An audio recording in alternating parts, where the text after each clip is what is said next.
Hi everyone, I am Neha Chopra from Top Notch Education, and today I'm going to talk to you about germs.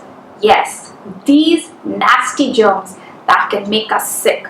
But you don't have to worry because we can use just two things to get rid of these germs: soap and water. If you wash your hands regularly with soap and water, you can get rid of the germs. And I'm going to do an experiment to show you how washing your hands regularly with soap can help you to get rid of germs. So let's get started. For this experiment, I have taken a bowl of water, some dish soap, and some pepper. Pepper represents the germs. We are pretending they are germs.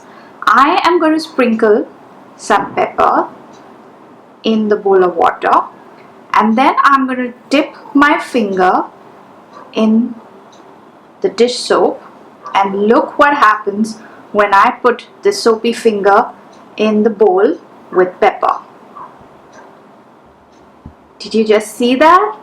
All the germs got scattered.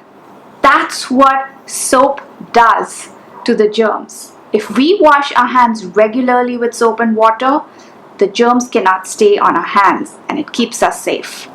Do try this experiment at home and keep reminding yourself and your family to wash their hands regularly.